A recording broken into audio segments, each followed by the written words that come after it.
자, 여러분, 제가 퀴즈를 하나 내겠습니다. 이렇게 예수님이 이렇게 태어나신 동네 이름이 뭘까요? 예수님 태어나신 동네 이름 베들레헴.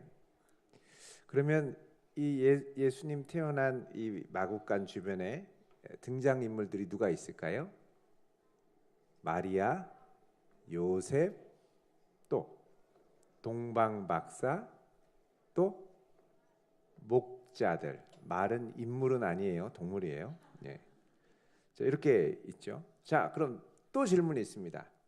이 중에서 이 베들레헴 집에 살던 사람은 누가 있을까요? 이 집에 살던 사람.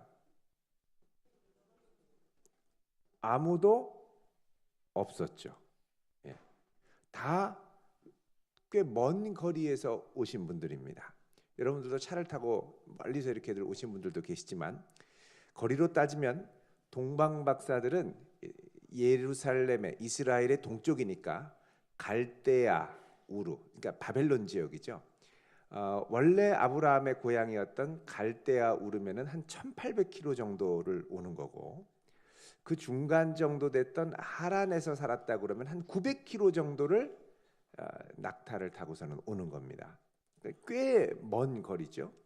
자, 그러면 요셉과 마리아도 원래 여기서 이제 집이 아니었죠. 갈릴리 나사렛 지역이었으니까 나사렛에서 이 베들레헴까지는 지도로 보면 직선 거리로 하면 몇 킬로가 되냐면 170km입니다. 근데 직선으로 못 갔습니다. 왜냐하면 그 당시에 사마리아 지역이 있었기 때문에 여기는 유대인들이 아주 멸시하고 상종하지 않으려고 했던 지역이라서 항상 여기를 돌아서 요단강 이 하역 쪽이나 아니면 해변길을 따라서 왔는데, 베들레헴은 요단강 하역 쪽으로 해서 여리고로 해서 예루살렘으로 올라가 가지고 베들레헴으로 내려오는 게 훨씬 좋습니다. 그럼 그렇게 따져서 가는 길을 하면 거리가 몇 킬로가 되냐면 230km를 가야 되는 거예요. 그러면 여러분, 마리아와 요셉이 나귀를 타고 아니면 낙타를 타고 이렇게 간다고 하면 이게 하루에 30km씩 가면 거의 뭐 230km니까요. 3, 7에 21, 3, 8에 24니까 7일에서 8일 사이를 걸려서 여기를 와야 된다는 거예요. 절대 오기가 쉽지 않은 지역입니다. 목자들은 어떨까요? 베들레헴 들판에 있었으니까 여기까지는 몇 킬로 걸어서 왔을 겁니다. 자, 이거 보면 이 베들레헴의 이 집에 사는 사람과 이 집과는 아무 관계가 없는 사람들이 성탄절 밤에 약속이나 한 듯이 다 한 자리에 모여서 예수님의 나심을 탄생했다는 겁니다. 여러분, 정말 신기하지 않습니까? 어떻게 이렇게 자기랑 상관없는 집에 갑자기 많은 사람들이 모여서 예수님의 탄생을 축하할 수 있을까? 그것은 보이는 힘 또는 보이지 않는 은밀한 힘이 결합돼서 이 사람들을 이곳으로 끌어모았기 때문입니다. 그래서 우리는 이 예수님의 탄생을 이해하려면 보이지 않는 힘의 작용을 이해해야 됩니다. 자, 오늘 이 자리에 오신 분들, 여러 힘의 작용으로 오신 분들이 있습니다.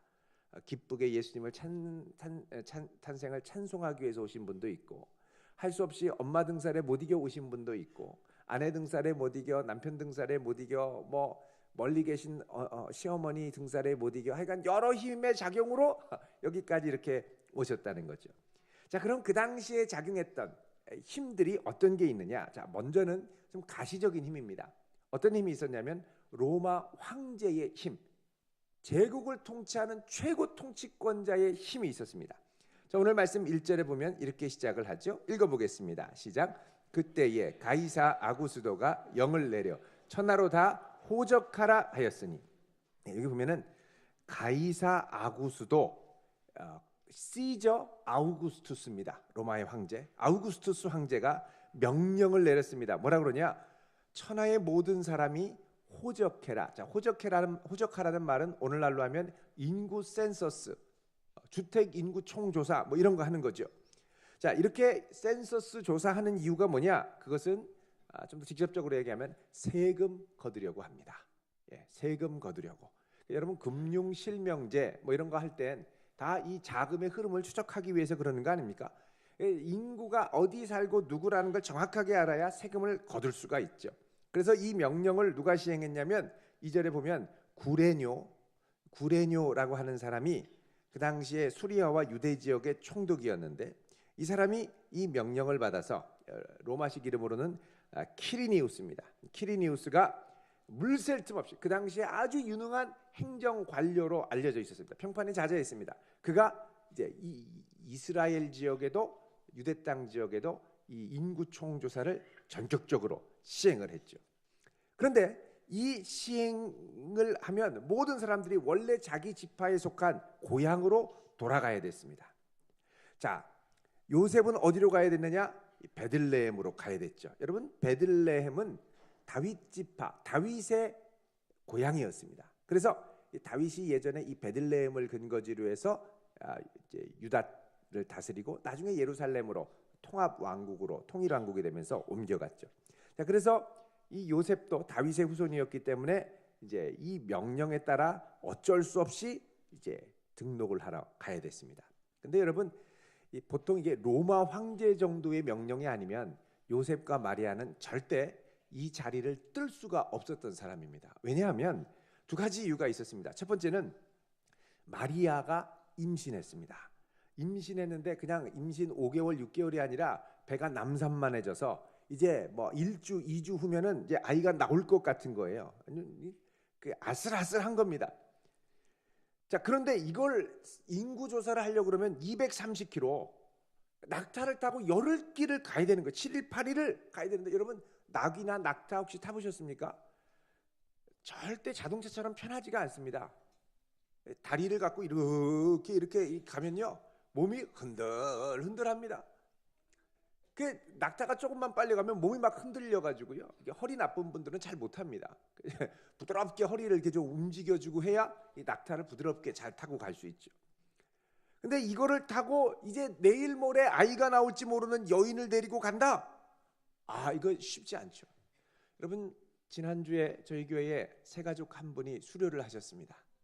근데 배가 남산만해져서 수료를 하셨어요. 다다음 주면 아이가 나온대요. 근데 이분이 막 어떻게든 출산하기 전에 새가족 수료를 해야 된다고 막 하면서 어떻게든 수료를 하려고 나오시는데 막 염려가 되는 거예요. 혹시 이렇게 오다가 오는 것도 그냥 오는 게 아니라 버스를 타고 오신대요. 얼마나 덜컹덜컹합니까? 저쪽 멀리 읍내동에서 버스를 타고 수료를 하기 위해서 오시는데 너무너무 불안한 거예요. 막. 그래서 마음 같아서는 좀 웬만하면 좀 이렇게 좀 얘기를 해보고 싶어도 워낙 이 마음에 사모하는 마음이 있어서 말씀을 못 드리고 결국은 지난주에 수료를 하셨습니다. 얼마나 기쁘고 감사한 일인지. 근데 여러분, 마리아가 이제 내일 모레 나오는데 230km를 그것도 낙타 타고 막 덜컹덜컹 하면서 여기까지 온다? 절대 쉽지가 않죠. 그러니까 보통 사람의 의지, 상식적이라면 지금 무슨 소리 하는 거야? 어딜 여행하는 거야? 가지마 라고 얘기할 수 있다는 거죠. 두 번째로, 마리아와 요셉이 베들레헴에 가서 등록을 하러 가려면 원래 고향으로 가서 옛날 이 다윗 지파 족속의 어르신들을 만나서 인사를 해야 되지 않겠습니까? 근데 인사를 하러 가기가 너무너무 지금 민망한 상황입니다.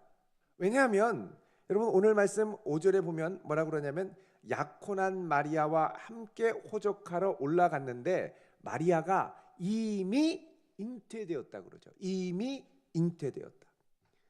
물론 요즘에는 뭐 결혼하기 전에 이미 잉태했을 뿐만 아니라 출산까지 해서 이렇게 사시는 분들도 뭐 이따금씩 이렇게 계신 것 같습니다만, 여러분 그 당시에는요 유대 사회에서 약혼을 하면, 이 약혼을 키두신, 에루신이라고 하는데, 약혼을 하면 어떻게 하냐면 가족들을 초대해서 7일 동안 잔치를 합니다. 이 사람이 신랑 될 사람이에요. 그럼 신랑이 와서 이 집안 어르신들한테 아주 잘하고 인사하고 자기소개하고 뭐 토론도 하고 성경에 대해 얘기도 하고 신앙 검증도 하고, 자 이래서 이 어른들이 보고 얘 괜찮다. 그리고 신부도 7일 동안 잔치하면서 이 신랑이 집안의 어르신들에게 어떻게 하는가를 잘 보고 잔치 7일째 되는 날 신랑이 이제 포도주를 딱 따라서 신부한테 딱 드립니다. Will you marry me?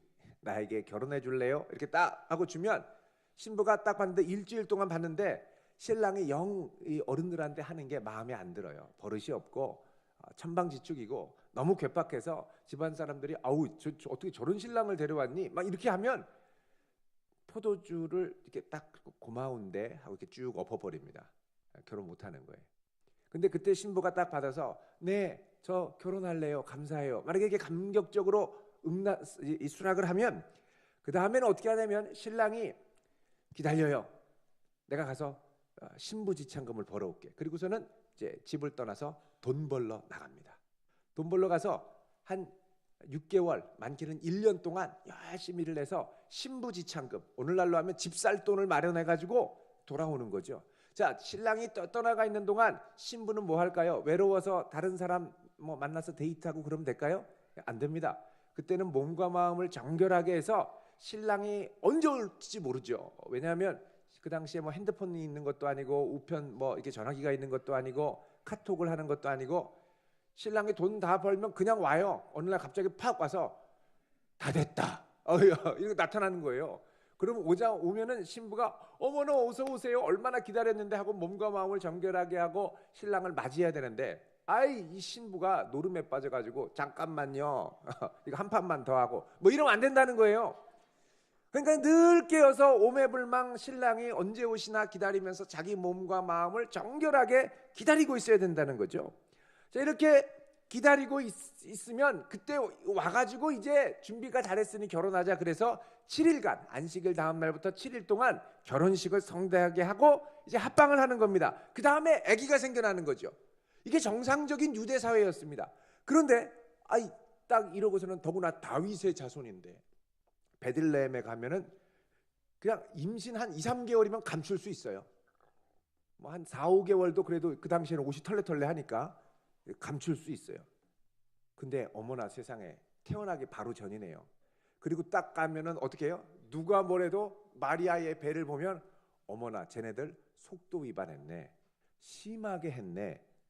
이렇게 생각을 한다는 거죠. 그러니까 그 당시에는 수치 문화가 지배하고 있던 사회라서 이거 가가지고 어른들한테 뭐 우리 호적조사하러 왔어요 하고 뭐 도장 찍고 이러기가 너무 민망했다는 겁니다. 근데 그 상황에서 로마 황제가 명령을 하니까 할 수 없이 가는 거예요. 이거는 로마 황제가 명령하지 않았으면 절대 갈 수 없는 일입니다.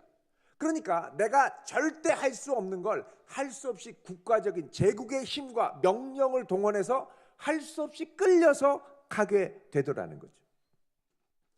자, 이렇게 해서 이제 이들은 가게 되었고, 자, 동방박사를 보십시오. 동방박사를 끌었던 힘이 무엇입니까? 이들은 세상의 권력과 힘과 지식과 논리와 설득으로 잘 움직여지지 않는 사람들입니다. 박사면 상당히 높은 고관이었고 그들이 있었던 왕국, 제국의 왕의 신임을 받는 사람들이죠. 더구나 별을 관찰하면 점성술과 깊이 관련이 있었습니다. 그러니까 왕에게 기륭화복을 예언해 주는 사람들이었죠. 그런데 이 동방의 박사들이 어떻게 유대 땅 작은 마을에 온 왕을 경배하러 옵니까? 절대 그럴 수 없는 겁니다. 베들레헴은요, 이 별이 아니었으면 이들이 거들떠보지도 않을 도시였습니다. 베들레헴이 있는 줄도 몰랐어요. 그래서 헤롯 왕한테 가서 물어보지 않습니까? 이 유대인의 왕으로 오신 분이 어디 계세요? 물어보죠.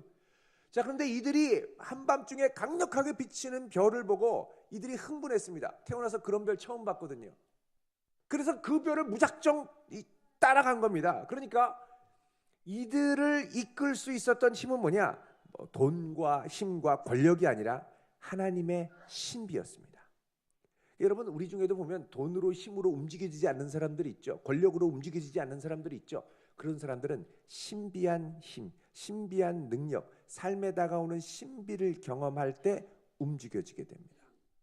여러분, 우리도 보면 주변에 좀 살만한데 공허한 분들 계시지 않습니까? 막 다 되고 누가 뭐라고 해도 꿈쩍하지 않는 자존심이 센 분들인데 어느 날 갑자기 찾아오는 우울함, 분노, 왜 이러는지 모르겠는데 막 이게 찾아와요. 자, 이런 분들에게 필요한 건 뭡니까? 삶의 신비입니다. 능력으로 다가오는 신비. 이 신비를 이 성탄절에 경험할 수 있기를 축원드립니다. 자, 그 다음에 반대로 또 목자가 있습니다. 여러분들, 목자는 가장 천한 직업을 갖고 있는 사람들이죠. 양들을 치고 양들과 같이 살고, 근데 왕으로 왔다고, 왕으로 오신 분이 있다고, 아이가 태어났다고 왕에게 가서 경배하라 그러면 이 목자들이 갈까요? 못 갑니다. 왜냐하면 목자들의 일단 복장 자체가 전혀 준비되어 있지 않은 복장이에요. 양들하고 같이 살면 여러분 옷이 하얘질까요? 지저분해질까요? 지저분해집니다. 저희 집에 예전에 양이 아닌 개를 키운 적이 있습니다. 진돗개. 진돗개는 어릴 때 너무 귀여운데 커갈수록 집에서 왈왈거리고 털이 얼마나 빠지는지 몰라요. 걔 오면은 제가 집에 오면 하는 게 막 방바닥 이 걸레로 진돗개 털 이렇게 수북하게 쌓인 털을 치우죠. 조금 바닥에서 뒹굴면요 온몸에 이 개털이 이렇게 사방을 감쌉니다. 여러분, 양들을 어떤 분이 너무 좋아해서 이렇게 껴안고 예수님처럼 하고 뭐 어깨에도 메고 이랬는데요, 일주일 동안 고생했답니다. 왜냐하면 똥오줌 냄새가 워낙 매캐하게 양털에 찌들어 있었는데 이거를 이렇게 했으니까 이게 안 가시는 거예요. 여러분, 목자가 생각보다 지저분한 직업입니다. 이 양들 막 거기서 뒹굴고 살고. 자, 그런데 왕으로 오신 분에게 가서 경배하라고요? 그런 분 정도에게 가서 경배할 거면 가다가 입구에서 제지당합니다. 너 옷 좀 입고 와라, 제대로 좀 하고 와라 이러는데 가라는 거예요. 그것도 한밤중에. 여러분, 목자들이 생각할 때 아우 우리처럼 비천한 사람이 어떻게 가? 여러분, 우리나라 사람들이 제일 약한 게 뭐냐면 남들 보기입니다. 남들의 시선이 참 약해요. 제가 그래서 대학교 예전에 이제 사역을 할 때 청년들 이렇게 코칭, 진로 코칭 하면은 너의 꿈이 뭐니? 그러면 저는요 남부럽지 않게 사는 게 꿈이에요. 어떤 직장을 원해? 남부럽지 않은 직장을 원해요. 수입은 남부럽지 않은 수입을 원해요. 어떤 이성 친구를 만나고 싶어? 남부럽지 않은 이성 친구를 만나고 싶어요. 무조건 말끝마다 남부럽지 않게 살아야 된다는 거예요. 여러분, 남부럽지 않게 살면 다른 사람의 시선에 내 인생을 맞추기 때문에 나중에는 내가 불안해집니다. 내가 불행해집니다. 남부럽지 않은 삶이 아니라 하나님 앞에 내가 당당한 믿음의 자녀로 살아갈 수 있기를 축원드립니다. 그러니까 이 목자들은 절대 다른 사람의 시선을 의식하면 못 갔죠. 나갈 용기가 없는 사람들입니다. 그런데 하늘의 천사가 와서 이들을 믿음으로 나아갈 수 있는 용기로 끌어준 거죠. 위로해주고 끌어준 거죠. 여러분, 이게 아니었으면 목자들은 절대 나갈 수 없었습니다. 자, 여러분, 이런 걸 보면 여러 가지 힘들에 의해서 한 번도 예수님 이 베들레헴과 상관없던 사람들이 이 자리에 모였죠. 여러분, 우리를 둘러보십시오. 이런저런 힘에 우리가 눌리고 치여 살지 않습니까? 주변 사람들의 압력, 힘, 밀어붙이는 것, 회사의 강압적인 힘, 나라의 강압적인 힘, 또 예수님께 나아가기에 너무 부끄럽고 창피하고 사람들 눈치도 많이 보고 내가 너무 초라해 보이고 인생의 공허함과 분노로 힘들어하고. 여러분, 이런 인생 가운데 예수님이 하시는 건 뭐냐? 우리가 이해할 수 없는, 때로는 눈에 보이지만 때로는 눈에 보이지 않는 은밀한 힘으로 우리를 붙들어서 그분께 나오고야 말도록 인도하신다는 사실입니다. 그분의 신비한 손길이 아니면 우리는 절대 이곳에 올 수 없었죠. 그러면 우리가 이해할 수 없는 그 신비한 힘이 우리를 이곳으로 이끄는 이유가 무엇입니까? 그것은 바로 우리를 향한 하나님의 약속 때문입니다. 자, 우리 구약성경 미가서 5장 2절을 잠깐 보겠습니다.